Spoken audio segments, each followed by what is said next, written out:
I think one of my favorite lines of dialogue in the first film is when she says, "I choose a mortal life."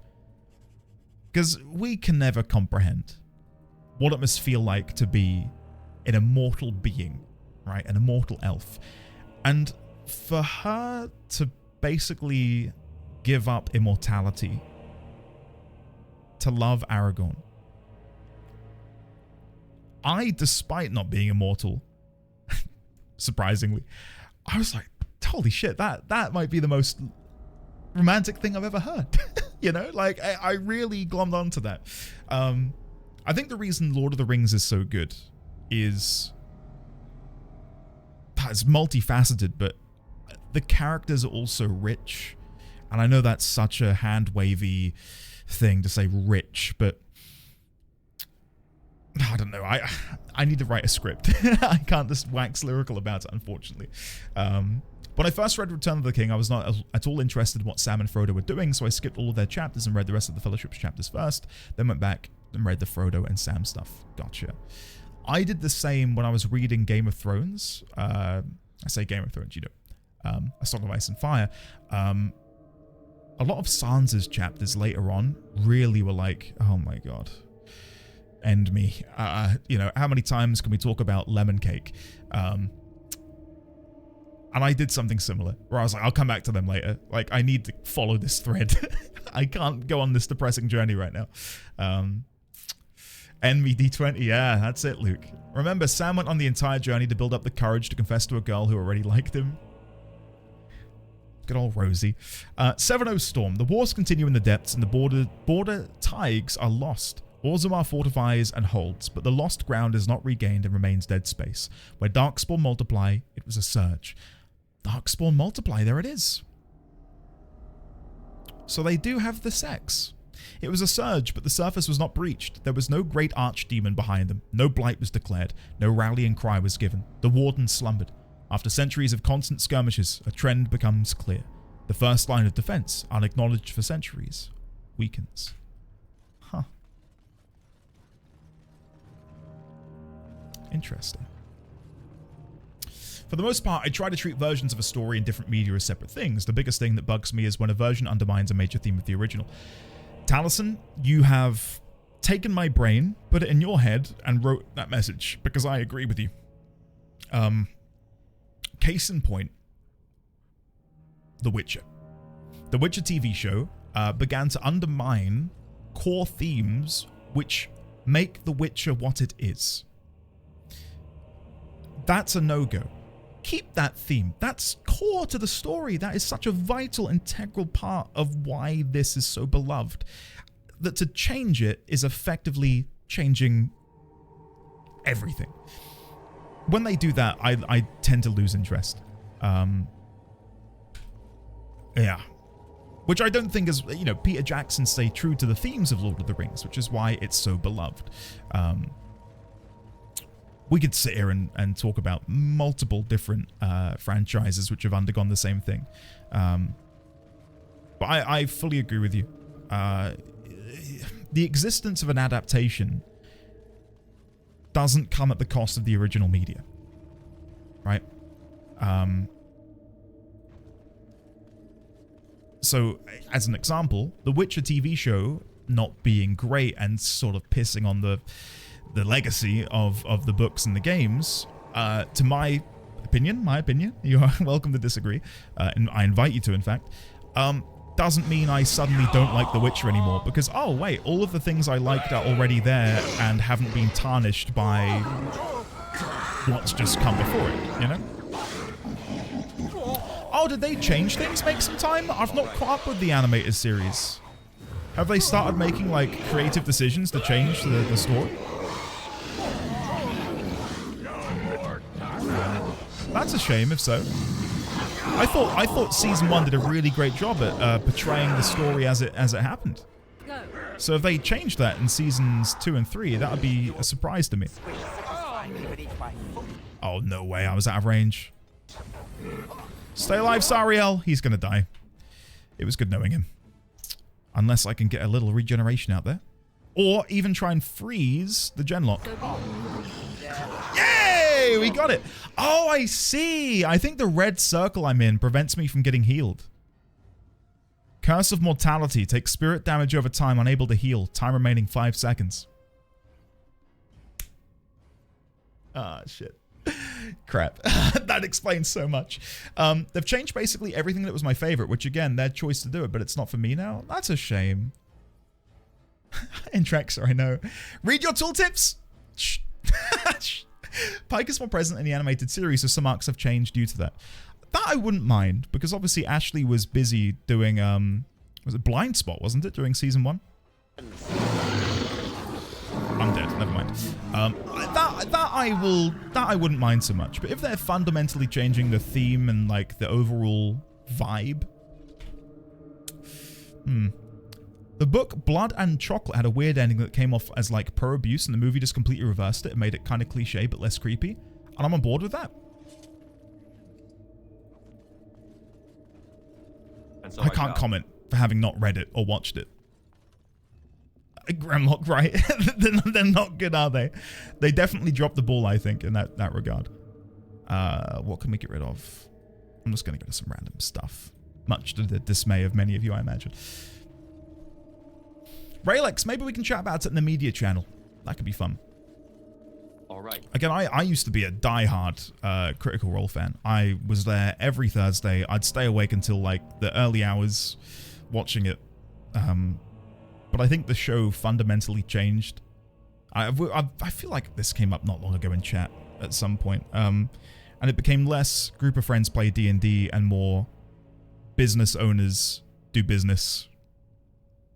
You're welcome to disagree. I imagine some of you will, but it's not the same. And that is a gripe of mine.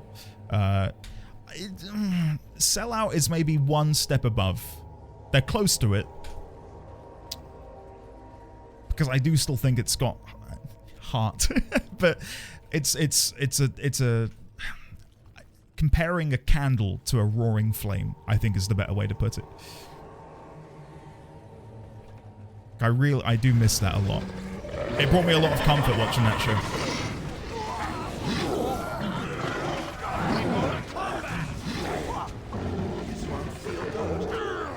What about the Wheel of Time series? I started watching it on, because I've never read Wheel of Time, but I started watching it on Amazon, and I was just shocked at the lack of quality in the costuming.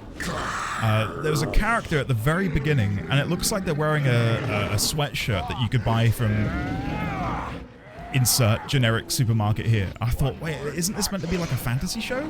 It just looked like some guy had rolled out of bed. And that put me off. Like, I like to immerse myself in a show, and having things like that stand in the way of that being possible. It gets better? Okay. Is there a season 2? Season 2 is a real step up? Okay. Andy, some of the Hobbit furniture is from IKEA. Shut the front door. What? Really? No way. That's... Okay. Touche. Season 3 about early next year? Okay, cool. My friend, when he came around and we watched Alien, he was like, you gotta watch this. And he got me a 2-month trial for Apple TV.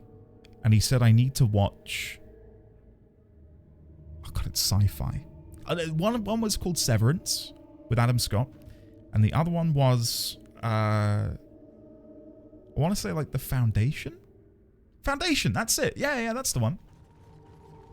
And For All Mankind. Yes, thank you. Those are the ones. Oh, what is this? Is that another elven god? Yoink, we're taking a picture of that. Yeah, so I now have a trial for Apple TV, and I'm going to try and watch some of these things. Silo is great. Foundations is great. Severance is incredible. I saw that there's a trailer for Severance Season 2, which definitely piqued my interest a little bit. Okay, I'll add these to the list, guys. Thank you. I'll check them out. All right, let's quickly go and chuck these in over here. One moment. So let's duplicate that. Go into here. Bear with me.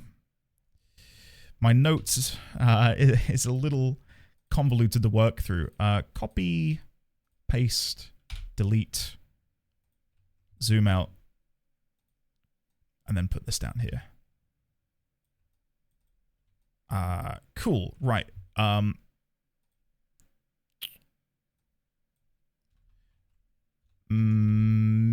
Mystery statue. Elven god? Question mark? Found deep beneath Thedas in the deep roads. We came upon this statue which seems to be similar in appearance to the other elven god statues found elsewhere in the game. Who could it be? Question mark. Cool. I wonder if we can figure out who this is. Horns and antlers on their back? Reminds me of the opening scene of The Rings of Power, actually. One of the opening scenes with the Harfoots. Let's quickly have a look. Elven gods. Elganon, Mithal, Fenharel, Andruil. It could be Andruil, the Huntress. That would make sense. Friend of the Dead, Keeper of Secrets, Gillenane, June, Silays. Maybe. Maybe. Cool. Neat. I think one of the movies I liked where they changed stuff in the book was Ready Player One. They purposely changed stuff so that the people that had read the book didn't know what was coming, but the overall theme and feeling of the movie was the same as the book. I loved Ready Player One. I thought that was a fantastic film. But even for me, who doesn't have nostalgia from games from like the 80s, 70s, 80s, and even some of the 90s, I thoroughly enjoyed. I had a really good time watching it. It was a tour de force of just like pop culture stuff. Really, really enjoyed it. Is this another statue? Oh, hello. Oops. That's because you weren't alive in the 80s? Okay, touche. Yeah, you're not wrong. You are not wrong. But no, it was absolutely fantastic. You know what? I might have to watch that again soon. It's been a while. It has been a while. Fun movie? Yeah, really good. Really, really fun. Belatedly, by the way, because I don't think I've mentioned it on stream today. Isadoriana, your Halloween stuff, exquisite. Genuinely exquisite. I need to move. I need to move. I can't move. No, I'm going to die. I can't heal myself while I've got the curse of mortality. Oh my god, I'm getting back-to-back ravaged. Okay, we're just going to go for the revive. Potion. Revive. Run. Heal on Shale. Group heal on everyone. There, we've got it, we've got it. Nice. Lyrium Potion. Lyrium Potion again. Cone of Cold like that. Nice. I think we've saved Shale. Good, good, good. We got it. We got it. Nice. Audiobook read by Will Wheaton, which Andy won't know who that is. I know who Will Wheaton is. He guest starred on Critical Role. And he. Oh my god! What did he used to host?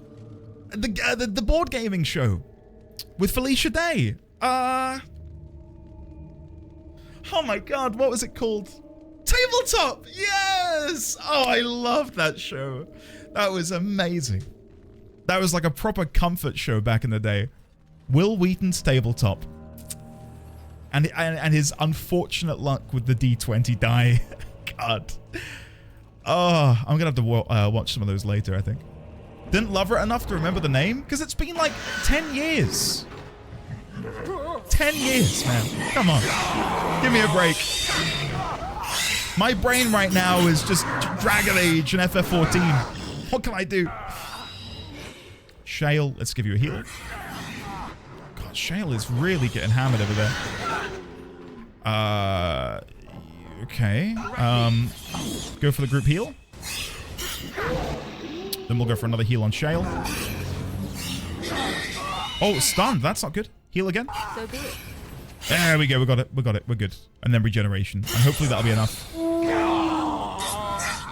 Aww. I think we got them. Nice. Good job. Well done, team.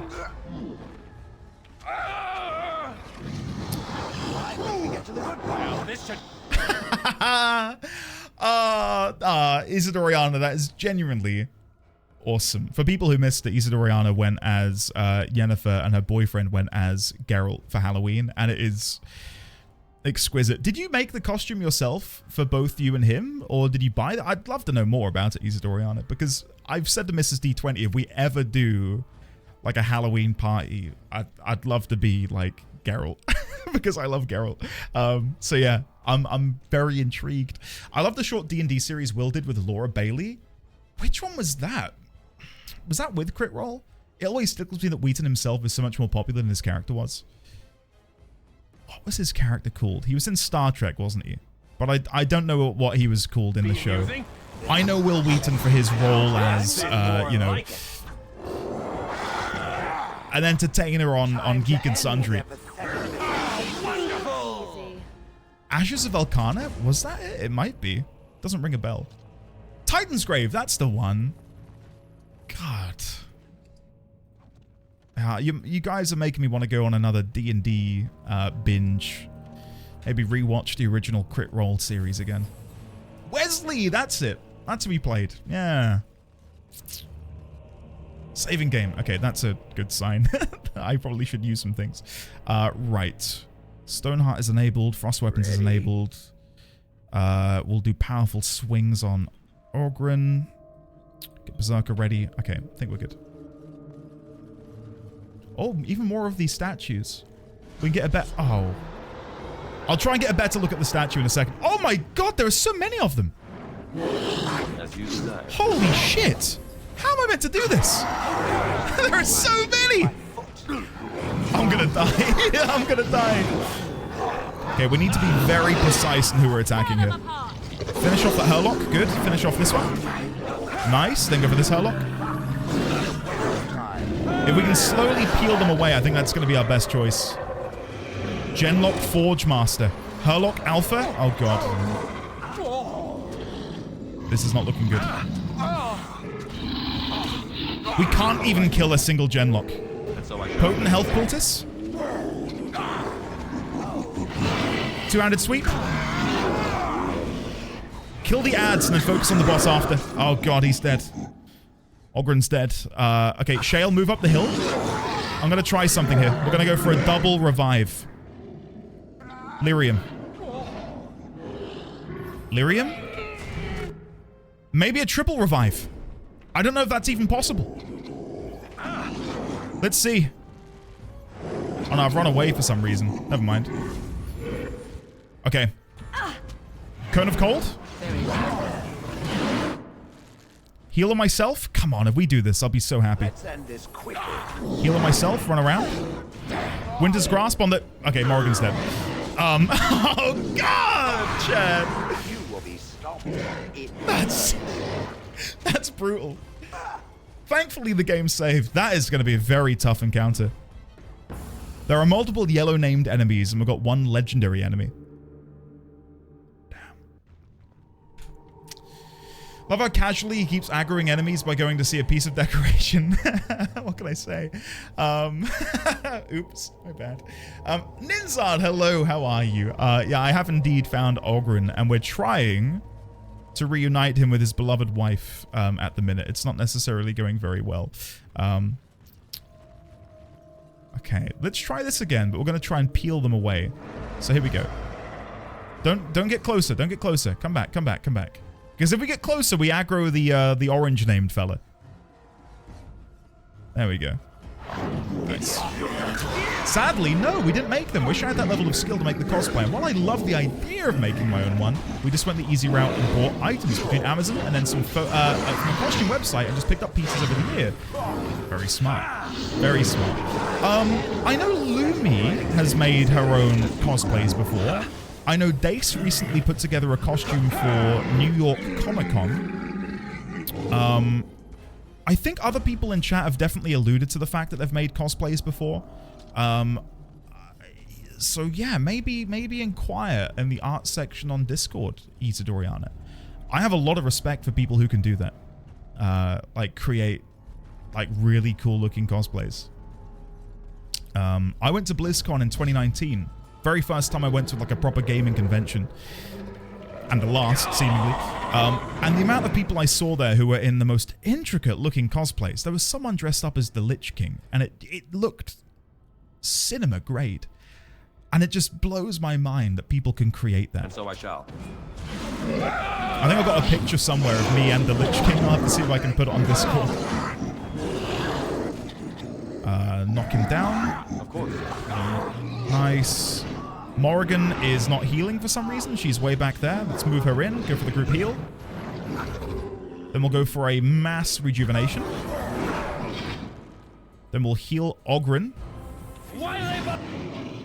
Then I'll rejuvenate Shale. This is looking pretty dicey. I'm going to Life Ward Shale quickly. Nope. Die too quickly. The Herlock Alpha is too strong. I think... Okay, can we get a Life Ward on Ogryn? Did I? I think I did. Yes, we've saved him. Nice. Okay, cool. Let's heal Ogryn.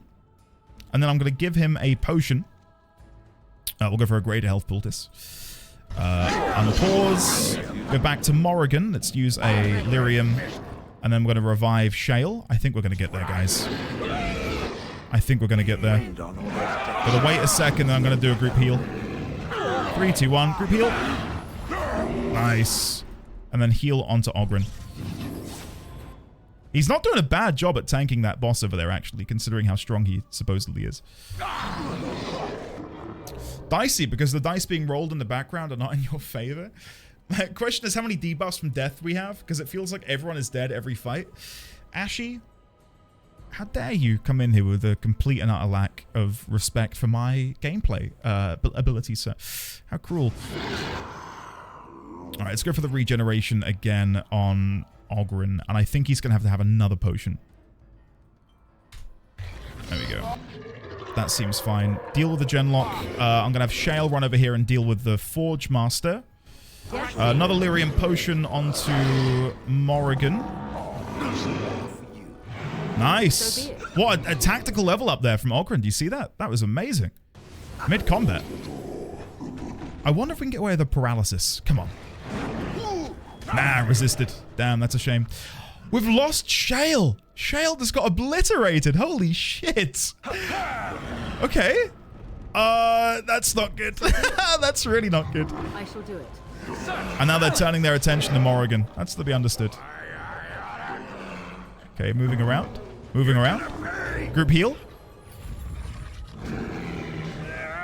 Wind to grasp. I think we've got it. I think we've got it. That was a really tough fight. Really tough fight. We got there. Yeah, I'll check debuffs in a second. Because I think you're right. Oh, Morrigan's down. Wait.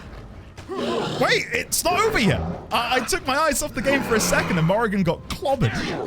Come on, finish it. I'm running around the back. Finish it. Yes! Come on, there we go. We got there. All right, Ogryn. Wait, Ogryn has... Oh, I was going to say, how does he have so many? Let's give him the champion specialization and then let's pump up his strength a little bit more. Nice. Cool. And then maybe we'll give him critical strike. Nice. What if Ogryn just died and, you know, stayed dead? That would be very sad. I don't have that many debuffs. We've got some, but we don't have that many. Has Morrigan got healed spells on her tactics? She does, but sometimes I prefer to take over. She's not bad actually at automatically healing using her tactics, but every now and then it requires, you know, a little help from me. Potent health poultice, nice. Forge Master's Hammer. That is going to be good for Ogryn, I believe. Spear Thrower, Sylvanwood, Rapid Aim. That might be better than what we've got already. On Liliana. Okay, let's go to Ogryn and give him his new weapon. Because he's currently using a battle axe of red steel. Let's instead give him the Forge Master's... There we go, that looks better. And then we can get rid of some of these. Nice. We have no injury kits left, D1000. We are out. There are none remaining. And whose fault is that? This guy's. I'm sorry. It's all my fault. It is all my fault. If anyone watching genuinely really enjoys the combat and the general gameplay of Dragon Age, please accept my profuse apologies, because I feel like I'm not honoring it enough. It's just not my cup of tea, and I'll hold my hands up and say that. The gameplay when it comes to story and conversation and the lore and the world building, amazing, but yeah. Armor, items, weapons, combat, it's lost on me, I'm afraid. Let's see, can we get any more details from this statue? What if it is, no,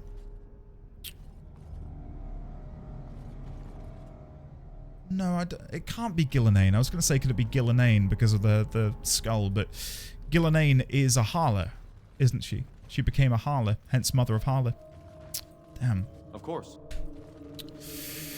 I don't remember if injury kits are craftable. Let's have a look. Let's have a look. Lesser injury kits are, but I lack the ingredients because I may have sold them. No. I'm not calling her a harlot. A harla. Wait, whoa. No. Harla as in like the deer. God. That Gillenane is such a harlot. My goodness. Oh no. Alright, quick saving. I do have thoughts on the combat. I'd love to have a combat discussion on Discord when you have the time. I'm curious on how you think it could be better. I don't even think it's a fact that it could be better. It's just not for me. You know, like I can understand when my own likes and dislikes are bias, and yeah, it's just this style of combat, it just doesn't work in my head. Like I don't derive enjoyment from it, unfortunately.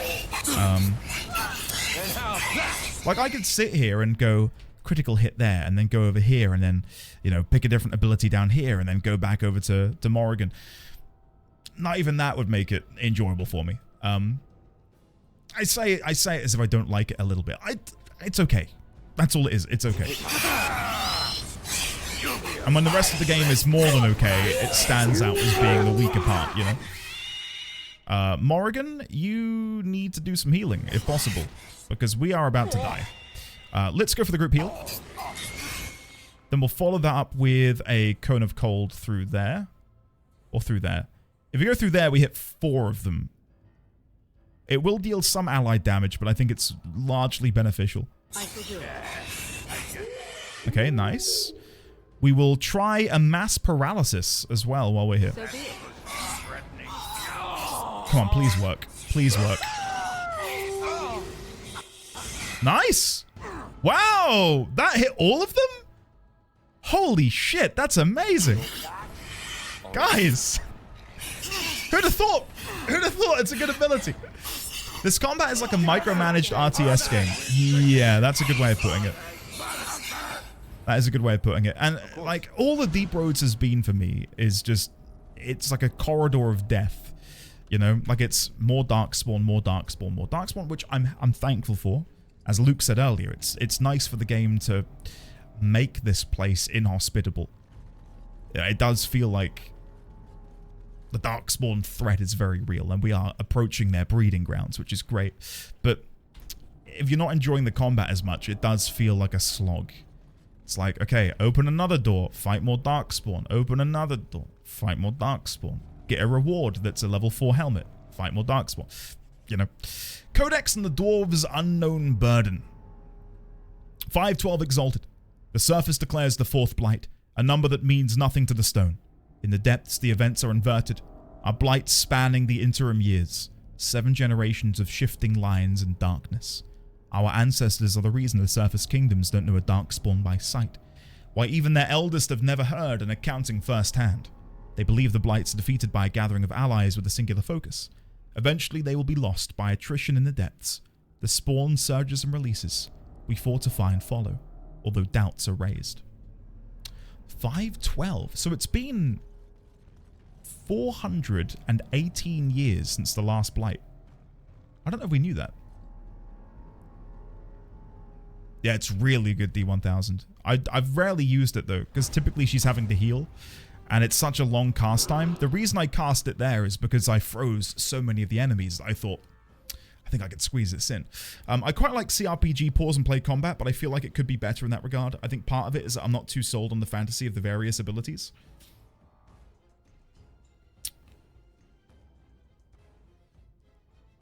Yeah, I think you make a good point with the fantasy of various abilities sign. I think that's something that I take minor issue with, maybe. I don't know if now is the right time for me to delve into that subject, but yeah, I'm down to have a good chat about the combat at some point. Of course. And get into the nitty-gritty, as it were. Oh, I see. I think it's more that I've tasted the sweet taste of modern turn-based titles. And again, would I want this to be turn-based? Again, no, I don't know. I don't have an answer for that, unfortunately. But I feel like turn-based games often let me have more emphasis on the classes I'm playing. So, because I've got more time to consider the abilities that I'm using, I find that the class fantasy is way more apparent. Whereas in this, me being a two-handed fighter or a one-handed fighter largely would feel irrelevant, I think, considering Alistair and Sariel largely feel the same. I'm in melee swinging a sword. Do I want to swing harder? Do I want to crit harder? And that's kind of about it. I want to get that, Kevin. I really do want to try Rogue Trader. As I'm getting more and more into 40k, I've definitely got an urge to play. A dark urge, specifically. Okay, let's try and go for a mass paralysis again, seeing as they're all grouped up. Oh, Ogren's about to die. Holy shit, he just dropped like a lead balloon. Okay, let's give this a go. Mass paralysis. There. And then we'll go back to Ogren, and we will use a lesser health poultice. Hopefully he'll be okay. She got the cast! Nice! Well done, Morrigan. Well done. That is amazing. Look at that. Fantastic. Two-handed sweep. Two-handed sweep. What happened there? I didn't cast it. Very weird. Oh, is it really, Kevin? Is it that brutal? Awesome. Okay. Are there many, like, pause and play CRPGs out there nowadays? Like, when was the last one that released? Because it does feel like a style that was lost to the ages, as it were. Because I don't feel like I've seen many of these hit the market. Pillars of Eternity, Pathfinder. Oh wait, Pathfinder has it too? The ability to do that? Huh. I didn't know that. Yeah, part of me wishes I'd played a mage instead. I think I would have enjoyed that more.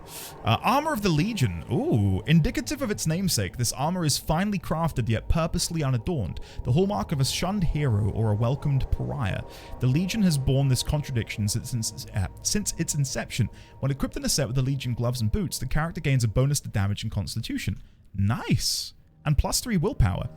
I know someone who will want that. The Dead cast. May this report find the proper eyes to affect future tactics. We found an enclave of the Spawn. Here we go! We're going to learn more about how they come to be. Possibly a breeding lair, but we could make no approach. There were far more Spawn than anticipated, and I divided the squad to draw the main body of the horde away. I did not expect to survive, but I have made certain that most of my men will see another day. I'm torn by this, as my petition will go unheard, and that may curse many more of the Legion that would die here. But I simply cannot abandon the men I have looked in the eye and called brother. Perhaps they will not thank me for this, believing themselves already dead. But where there is life, there is hope. I will not be the last to see their worth. So they do have breeding dens. Interesting. Interesting. Okay. Okay. Hear me out. Do you think we can redeem the Darkspawn? Because what if the Darkspawn are ultimately good, but it is the corruption that is within their veins as a byproduct of the second sin, which makes them thralls to a greater power, And if we can sever that connection, maybe we can... First day they come and catch everyone. What in the horror was that? What? Hold on. I'm quickly abandoning some items in my inventory so I can pick items up if I need it. Right. Here we go. What was that? Fractured stone. Frozen lightning? Nienna, maybe. Maybe. Maybe that's what these are. Maybe that's how they're produced. All right. Okay, I'm going to follow the sound. Second day, they beat us and eat some from meat. She sounds zombified. Are we listening to Branka's, like, final moments? Fifth day they return and it's another girl's turn. I don't know if I want to continue. Okay. Moving on. Sixth day, her screams we hear in our dreams. Seventh day, she grew as in her mouth they spew. They're regurgitating food into her mouth like a mother bird? Attending to her hatchlings? Hold on, what's up here? Oh, I don't want combat. I want more sinister dialogue. Game. Come on. I was enjoying that. And now I'm back to this. I can't even move. I can't even move. As you desire. Okay, I'm going in. Oh my god, we're all dead. We need to go for a group heal. Running in. Knock it down. Oh, we got it just in time. Nice. Morrigan, run in. Go for the revive. Revive. Try and go for a paralysis on the emissary. And now heal yourself. We got the paralysis. Nice. Okay. We might be able to salvage this. Maybe. It's unlikely, but it might happen. Let's try and go for... What do I want to do? Mass rejuvenation. Oh, of course I now get the curse of mortality. Okay, what do I do in this situation? Just try and like deal as much damage as possible before I die? She's dead. Okay, I think it's a wipe. I think it's a wipe. Alright, never mind. Oh, that also works, radioactive? Ah, shit. Okay, right. Thank you. I'll try that next time. Level up? Oh, is Brutus leveled up? Ah, nice. There you go, Brutus. Enjoy.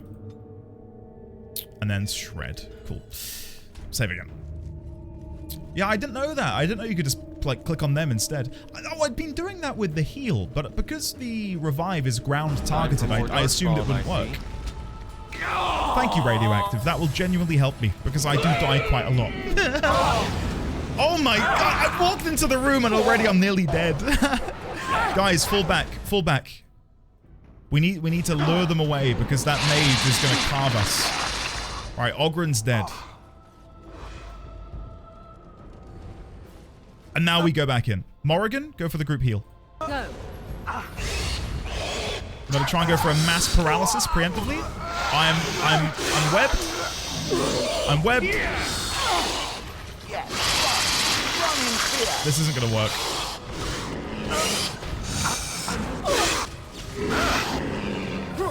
Yeah, we're wiped again. This is tough. This is really tough. I think I need to send one person in to be bait. This is harder than the dragon battle. Am I on nightmare? I'm on normal. I'm on normal difficulty, radioactive. Can you believe that? I am on normal, right? Normal.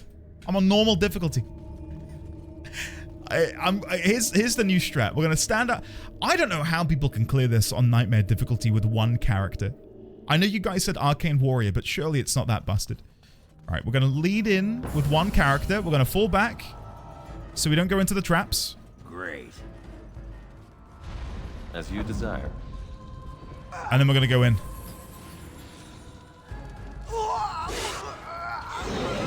Glyph of Warding.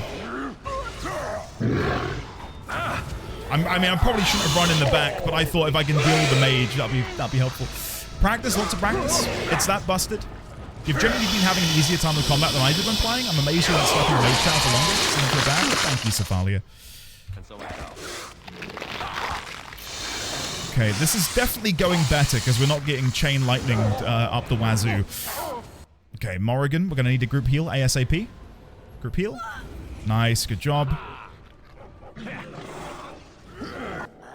Part of me is tempted to go down to very easy, just to like skip over as much combat as possible because it is my least favorite part. But I want to, you know, I want to give some credit to the game. It's not that bad. Okay, I'm waiting. Group heal. There you go. Good job. Good job. We got that. Not all the spells are equal. Some just trivialize a lot of the game. I don't mind easy. We're here for story. I shall do You and me both. You and me both. And I can't open any of these fucking chests anyway because I didn't come with a lockpicker. Oh, God. Never mind. Never mind. Shall we go? Health poultice. Of course. One thing I used to do is crushing prison any mage at the back so he's out of the fight when you clear the rest. I have considered picking it up. It was a long time ago I considered it, but I did consider it for like 10 seconds. Yeah, I didn't. Day we hated as she is violated. Okay. If this continues, a mild warning for. I'm gonna use an umbrella term of abuse, because this seems like we're getting into some pretty dark stuff right now. 9th day she grins and devours her kin.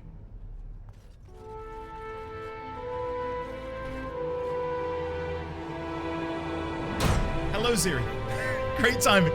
How are you, buddy? Welcome back for 69 months. This is it, we made it, it's all downhill from here.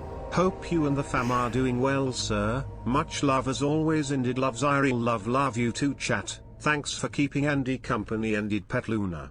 Aw, Ziri, thank you for 69 nice months of support. Can we please, one and all, get some love and chat for Ziri, please? Dude, can you believe it? Never did I think I'd get a subscription on this channel. Then you were like one of the first to subscribe. Never did I think we'd get to like 12 months with someone's subscription, and then that happened. And now here I am staring down the barrel of a 69. Wow. Buddy, I hope you're doing well. It is lovely to see you. You've joined, unfortunately for you, amidst a pretty sobering moment. We're currently, I think we're currently listening in on abuse which a dwarf has felt at the hands of the Darkspawn. So, thank you for the minor moment of levity there. But it is time. It is time to resume this dark walk down the deep roads. Fleshy sack. Deep mushroom. I can't loot it. Classic me. Now she does feast, as she's become the beast. I'm saving. I'm saving there. Okay, here we go. We're going in. Oh. First day they come and catch everyone. Hespith. Oh. Pausing alerts for a second.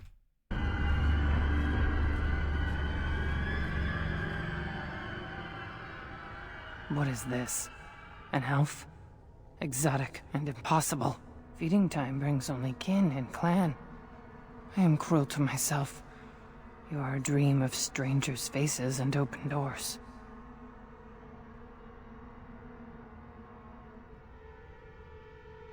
Examine her closely. She appears to be suffering from a high fever. Her skin is pale and she is covered in dark blotches. First day they come and catch everyone. What is that chant? It's what I've seen. What I will become. I force it into verse, so it is fantasy. Unreal. That's the only place I can hide. Because they make me. They make me eat. And then, all I could do was wish Laren went first. I wished it upon her so that I would be spared. But I had to watch. I had to see the change. How do you endure that? How did Branka endure? When I walked in, because we've been seeing these fleshy sacks everywhere, like just, you know, at a glance, I thought the room I was in was full of fleshy sacks. That is the torso and legs of a humanoid skewered through that pole in the background. This is wild. Branka, where is she? Do not talk of Branka, of what she did. Ancestors preserve us. Forgive me. I was her captain, and I didn't stop her. Her lover, and I could not turn her. Forgive her. But no, she cannot be forgiven. Not for what she did. Not for what she has become.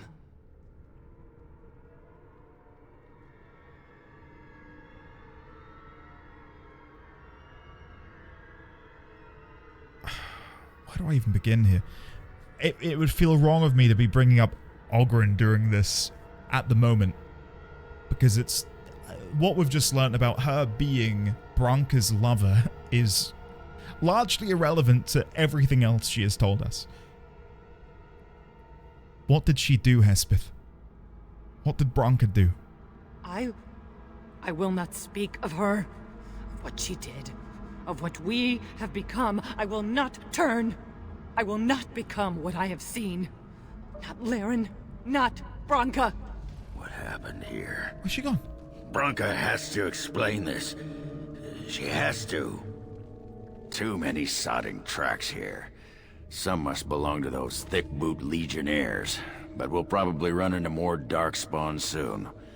Still, you seem to be holding up. Thanks. Just don't expect me to kill everything and cover your ass too when the real fighting starts. I can't believe she led the whole house through here. It's impossible to defend a group that size. Stupid idea. But she must have had a reason.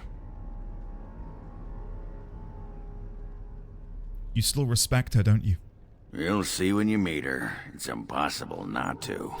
Best mind Orzammar's seen in centuries. She's the best thing that ever happened to me. Let's go kill some more Darkspawn. Yeah, my thoughts exactly. There is something similar to this. I'm not going to go into spoiler territory, but there's definitely a little bit of this in Baldur's Gate 3.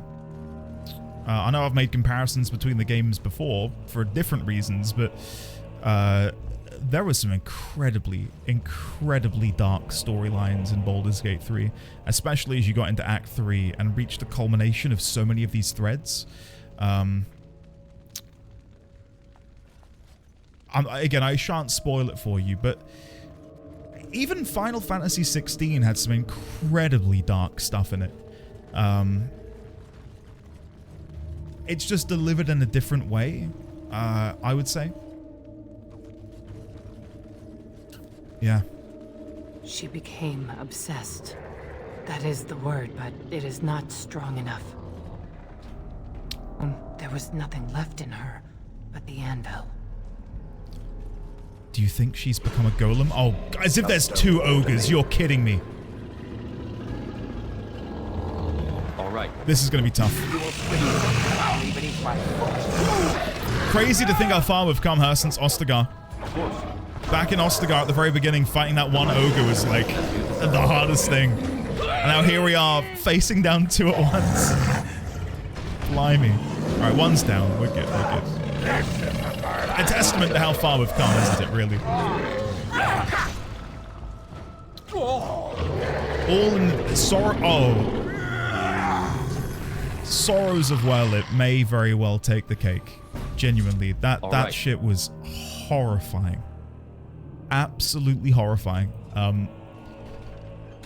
This is where it gets a little bit tricky, right? Because I'd love for anyone in this chat who has not played 14 to experience the sorrows of Werlyt. But to get to that, how many hundreds of hours of content must people have to do? You know? Like, I wish I could just give you Sorrows of Werlyt on a plate and say, tuck in, to escape, enjoy. But they found us. They took us all. Turned us. Many, never enough, yeah. For people who have not played 14, Sorrows of Werlyt is an incredibly depressing but incredibly well done story that deals with sensitive themes, which is me just giving a blanket term for so much of what it touches upon. Legion of the Dead Relic. Are these guys going to come to life when I walk in? No, they're... I thought it would have fallen into dust by now. Bonamar! Oh shit! Are these guys not going to attack me? Cool. I do feel like they're going to ambush me at any moment, though. Legionnaire Altar, Legion of the Dead Relic. As you desire. The Gang Shade. What's this? The stone has a will that surrounds and directs. She guides even when we are willfully blind to her influence. She is not pure. The stone bears a corruption as old as balance. For the dwarves to prosper, the gang, the waste and unstable rock, must be cut away. But like the stone, the gang also has an influence. I guess it's not pronounced gang. Each of us must face this, must carve the worst of ourselves away. But the Legion of the Dead bears a unique responsibility. Only the fully adorned of the Legion can face the gang, can cut into the darkness that afflicts the raw stone.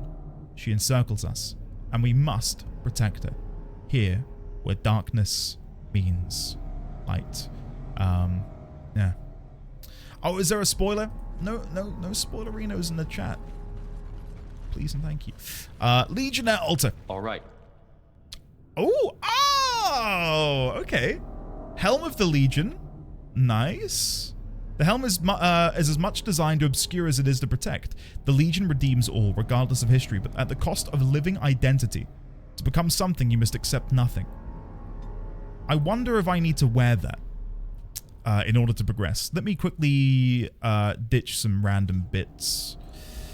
And let's grab the key and the helmet. Let's wear the helmet for just a second to see if this does something. Like maybe they will see me as a friend if I wear the helmet. I don't know. Can I now interact with the relic maybe and do something with this? They're all so eager to die, aren't they? Never mind.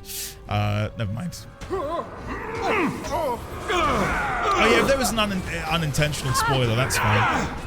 It's all good. Thank you for helping out, guys. I appreciate it. I imagine in a game that is so old, like, remembering the order in which certain things happen is understandably difficult, and especially when multiple routes can be taken.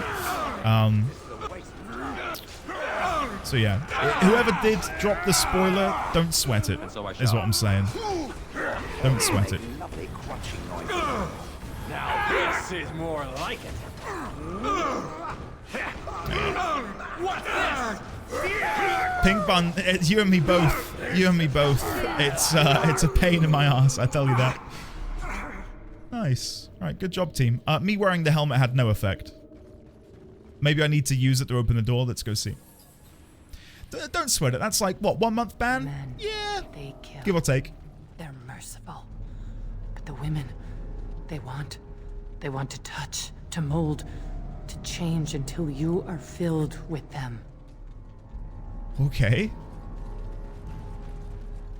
Right, wait, hold, I wish I could get her to say that again. Are we going to find out how Darkspawn are made? Is it like an ant colony where there's like a Darkspawn queen or something? All right. Saving. They took Laren. They made her eat the others, our friends. She tore off her husband's face and drank his blood. What? What? Holy shit. This is not what I was expecting in Orzammar. My god, guys. What have we got here? 310 towers. They name it a blight, the third by their reckoning. It was just a fight to our ancestors, continued even through its shifts setting. Even though it shifts setting, there we go. The hordes that press their border surge and release, spilling across the surface. They fortify and follow. It was not their way to let the enemy rest. 325 towers. The surface kingdoms declare victory. The horde is crushed, the push halted, and celebrations begin as humans thank the skies and their maker. Beneath their gaze and their feet, the Darkspawn retreat to the steppes of Arth Tigers. New front lines are drawn across old. They settle in to breed. Their memories say, as happened twice before, and likely in the darkness before that. Damn. Alright. Saving game. Okay. Time check? I don't even know where my phone is. I don't even know where my phone is. I can't... Oh, wait. I got a camera. Got a clock on my PC. I see. Yes. While she ate, she grew. She swelled and turned gray. Oh. And she smelled like them. Mrs. D20 just found my phone. They made her in their image. Then she made more of them. Okay. This is crazy. I'm gonna have to go back through the VOD and make notes of all of this and put it all together. I hope we get like a codex entry of the entire chant so I can refer to it. Brood mother.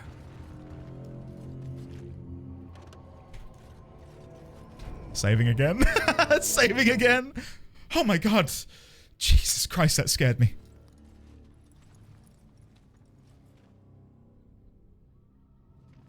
Don't jump scare me. Don't jump scare me. Please. Please don't jump.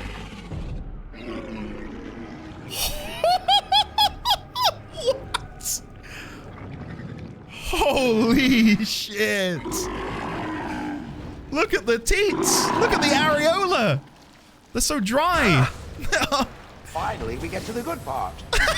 Shale.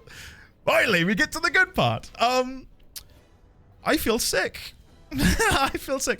Let's get rid of the tentacles first. What is going on? What is going on? Okay, deal with the tentacles, and then we'll deal with the brood mother after. Two-handed sweep. Mighty blow. Nice, nice. We're carving them. Good job, team. Are you guys doing something? Move, attack, hit, do something. Why am I not doing anything? Come on. I can't hit the brood mother. Oh, there we go. Oh, the freeze! Well done, Morrigan. That was very clutch. Moving in. Why does its back look like an acorn? Like a big, fleshy acorn. You know what I mean? This is... Can I say, what an amazing design. Is it dabbing? It's dabbing on me. Look.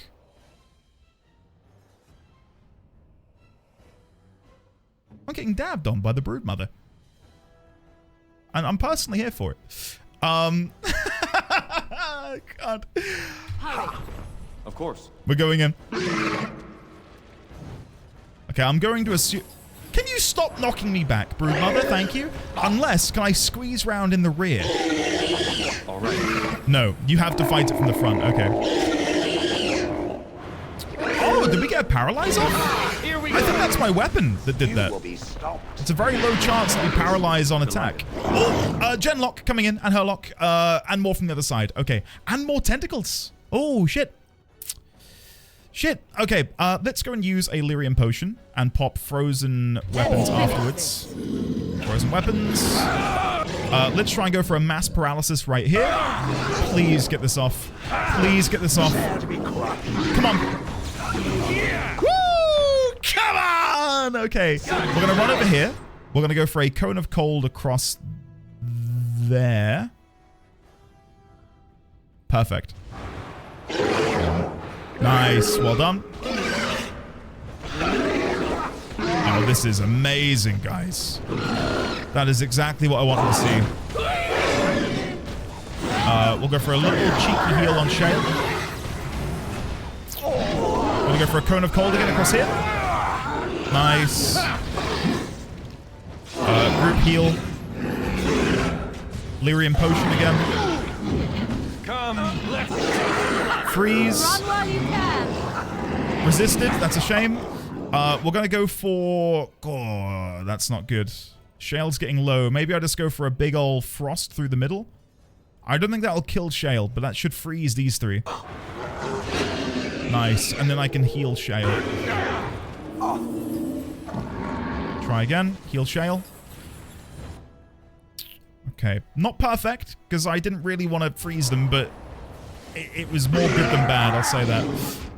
What just happened to Oghren? Did he, like, glitch out? Did anyone see that? I shall do it. Okay. Gonna use another Lyrium Potion. Heal Shale. We need to finish off these Hurlocks. I see. There's one. There's the other one. Good job. And then just focus on the Broodmother. Focus on the Broodmother.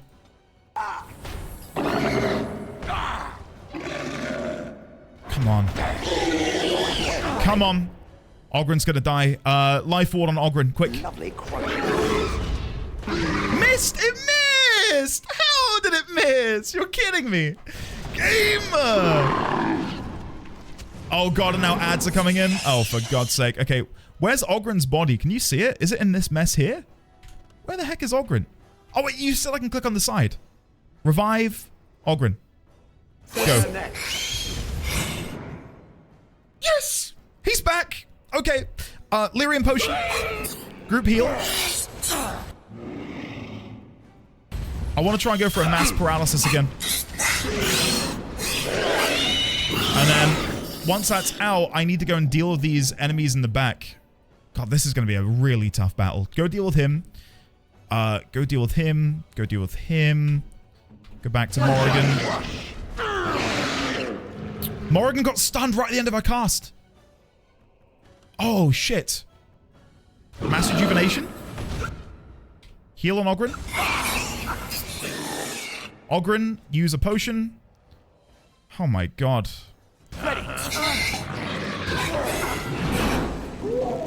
I think we're gonna be okay. Yes? Oh, no, don't stun Morrigan! No, do not stun Morrigan. That is no good for me. Please. Potion. Group heal. Oh my god. Oh my god. Okay, we need to go for a Cone of Cold here. Cone of Cold. Like that. Nice. Jesus Christ. This is intense. In moments like this, I like the combat. Because it feels like you've actually got to give it some thought. You know? I love the combat in these situations. Having to split the party to deal with the different packs. Amazing. I love it. Most of the time, the combat is just so uninteresting that I just don't... It just glides off me like Teflon. Let's go back to Morrigan.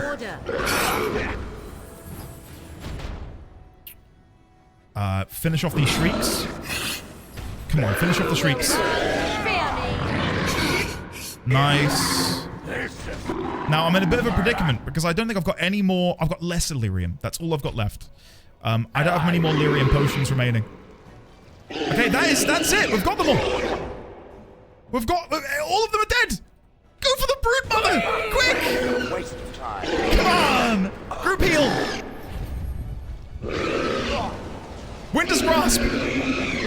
Paralysis, just in case it works. It worked. The paralysis. Come on. Sariel, get in there. What's that smell? Oh. Whoa. That's where they come from. That's why they hate us. That's why they need us. That was awesome. That's why they take us. That's why they feed us. But the true abomination is not that it occurred, but that it was allowed. Branka, my love. The stone has punished me, dream friend. I am dying of something worse than death. Betrayal. How ominous. In the final half an hour of the Deep Roads, my appreciation and love of this zone has accelerated like a very fast car, like a Ferrari. Yeah, this is awesome. This is seriously good. I wish the rest of the Deep Roads had this level of intensity. This is fantastic. That's how I felt too. Yeah, I could have done without 3 hours of killing Darkspawn. I get why they did it, because it builds the tension of, wow, we're delving deep into their nest, but what do we have here? Effort. Effort? This is a bit like wearing a portable fortress. The Grey Warden Griffin is stamped on the inside. When equipped in a set with the Effort boots and gloves and a helm called Duty, the character's spells or talents cost less to activate.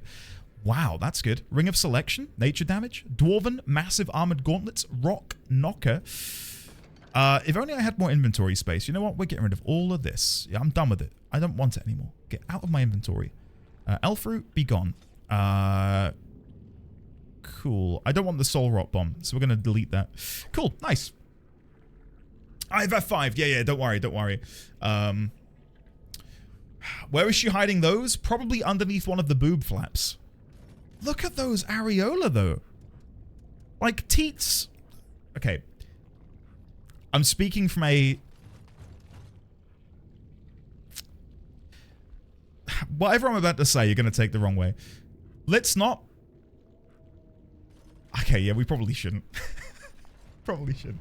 But in nature, teats are how you deliver sustenance to the young, right? They suck upon the teat. How are you meant to suck on one of them, is what I'm asking you. They're too big. You'd have to dislocate your jaw. You know? Like, that's not benefiting anyone. Very carefully. Okay. Alright, moving on. Moving on. Morrigan looks like she's about to try. Oh no, when she stood there. Shale's getting involved. Alright. Maybe a baby ogre. Much like painting, it's all about the... No. No, dirty. Dirty. Stop it now. Where do I go from here? Is it down here somewhere? Doesn't seem to be. I don't think we can progress much further. Oh, Deep Roads, the other side. I see. Oh, it says Anvil of the Void. Wait, if I run back up here... Anvil of the Void? Where was that? I just had the pop-up. Anvil of the Void, hello? Was it on the other side? Hold on. It might be over here. Hello? Where is it? Over there? I'm all over the place, sorry. It might be up here. Anvil of the Void. Oh, is it here? Of course. It's here! We found it. Anvil of the Void! Off we go. Brisket tips. The more you know. The more you know. I didn't know that. Time check. Okay, I'll save here. I'll save here. If Braca is anywhere, this has to be it. She will not be unprepared. Oh, Taliesin. Is that true? Blue whale milk is chunky? Blue whale milk. Images. I'm not getting any pictures of blue whale. Oh! Oh, yeah. I see what you mean now. It's like cottage cheese. Interesting. Right, on that bombshell, why would you Google that so quickly? Curiosity. Curiosity and a morbid fascination. Right, I'm gonna go. I'm gonna go. I've seen enough today. I've seen enough. What can I possibly use to put a full stop in today's stream? Like, we had 3.5 hours of just talking about the most mundane bullshit imaginable. You know, grifters on Twitter, Apple television shows, The Rings of Power, who we liked to romance and Dragon Age, the game dev scene, corporate bullshit plaguing EA and BioWare, preventing BioWare from creating great titles in the 10s. And now we end with chunky blue whale milk that looks like cottage cheese and having multiple areola and nipple on the screen. It's been a good day. It's been a good day. Thank you so much for hanging out and enjoying the cavalcade of nonsense that we've been able to produce today. Koji Man, thank you. I feel that way. I really do. I feel that way big time. Nip Nop Heaven. If only gotten we're here to experience it, Studley. Anyway, chat. I'm gonna go. Tonight's dinner, because I know you're all desperate to know, is jacket potato with tuna mayo and some beans. Yeah, looking forward to it. Oh, clever little shite. Did you hear that, chat? I swear I can hear Ilbert. He's in the room with me. What's happening? What's going on? Thank you, Meg. Guys, I'm gonna go. Sorry, what's for dinner? Jacket potato, tuna, baked beans. It's a staple. A bit of cheese as well. A little bit of cheese on top. So British sounding. What's a jacket potato? A baked potato. Wait, is that jacket potato, baked potato? The main difference between a jacket and a baked is that jacket potatoes are cooked longer and have a crispier skin. In the UK, baked potatoes are called jacket potatoes. It's a jacket because the jacket contains the potato, right? You cut through the jacket to get to the good stuff, right? Anyway, come on, guys. Come on. It's like when I say jumper and you're like, what does that mean? Sweater? Yes, sweater. Clive, it's been great having you, buddy. I'm gonna have to try. My bad, Ryan. We put clothes on people. Sorry. God. That's why my humans too. I mean, wait a second. The peel of the potato is a jacket. Yeah. So like you get it nice and crispy. Here's the jacket potato recipe, right? You want to get your jacket potato. You want to cook it in a microwave for like 10 minutes. You take it out of the microwave. You jab it repeatedly with a fork. You put oil on it and a little bit of salt. You put that in the air fryer or the oven for like 30 minutes. You take it out. You got deliciously fluffy potato on the inside, a nice crispy, salty skin on the outside. And it is the perfect vessel for tuna, beans, cheese, mixture of the three, permutations of the two. It's amazing. It's amazing. I just meant, sounds like jacket. Oh. So take that any way you want. Jack it. Yep. Wow. The effect Meg has had on this community, huh? Tuna mayo? Yes! Tuna mayo, guys. Microwave? Oh, the microwave. That's the one, Kale. That's the one. Oh, okay. I need to go. You're bogging me down with your nonsense, okay? Thank you for hanging out. I'll be back tomorrow. Thursday, I'm going to be screaming my head off at the Grinding Gear stream playing Phasmophobia. I adore you all. The Deep Roads got good at the end. It got really good at the end. So I'm very much looking forward to tomorrow when presumably it'll get even better. It's our fault? Yes, Kima. It's about time you accept responsibility. Judge, I will investigate. Guys, fare thee well. I'm off to go and assist Mrs. D20 in bathing baby D20. So yeah, Meg, Alex, Studley, Ashy, Domus, Seeker Alex, Kale, Lisa Doriana, Lizzie Tools, Vintage CEO, Meg Paints, Meg, is it? Meg, is it? Benny Toslair, Spacebar, Kale, Mr. Gabs, Brisket Tips, Kima, Radioactive, Nemasar, Alex, Sophie P, Niana, Koji Man, Alex again, Luke again, the one called Ono again. Why can English people speak American the way... Why can't we speak it the way God intended? I know. How blasphemous of us, Ono. It's the tuna that's stopping me. Guys, tuna is delicious. Come on, it's so good. Nemasar, Mr. Gabs, Dallison, I'm probably missing a few of you here. Judge, Niena, Rebel, Mazira, Andrew, with the potato. Yes, I'm putting a picture in Discord, okay? I'm not even going to fade out. I'm just going to go. Goodbye. Fare thee well.